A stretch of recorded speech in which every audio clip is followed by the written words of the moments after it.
காலாப்பட்டு தொகுதியில் கடந்த 5 ஆண்டுகளாக தொடர்ந்து பொதுமக்களின் அனைத்து வசதிகளையும் சட்டமன்ற உறுப்பினர் கல்யாண சுந்தரம் ஏற்படுத்தி தந்துள்ளார்.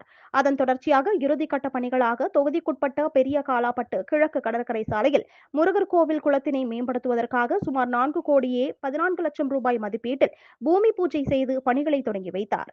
அதேபோல் பெரிய காலாப்பட்டு அம்மன் நகர் பகுதியில் சாலை வசதி, வள்ளலார் நகர் பகுதி ஒன்றில் பிரதான சாலை வசதி, கிருஷ்ணசாய் நகர் பகுதியில் சாலை, மூகாம்பிகை நகர் பகுதி, ஆரோக்கிய கார்டன் பகுதி, டாக்டர்ஸ் நகர் மற்றும் அன்னை கார்டன் பகுதி, அம்மன் நகர் மற்றும் ஆஞ்சநேயர் கோவில் குளம் அருகே சாலை அமைக்கும் பணிகளும், பெரிய காலாப்பட்டு பாரதிதாசன் வீதி, அங்காளம்மன் கோவில் தெரு ஆகிய பல்வேறு இடங்களில் 6.30 கோடி ரூபாய் மதிப்பீட்டில் சாலைகள் அமைக்கும் பணியினை சட்டமன்ற உறுப்பினர் கல்யாண சுந்தரம் பூமி பூஜை செய்து தொடங்கி வைத்தார். இந்த நிகழ்ச்சியில் துறை அதிகாரிகள், பாஜக கட்சியை சேர்ந்த நிர்வாகிகள், பிஎம்எல்கே அறக்கட்டளை நிர்வாகிகள், ஊர் பொதுமக்கள், இளைஞர்கள் உட்பட பலரும் கலந்து கொண்டனர்.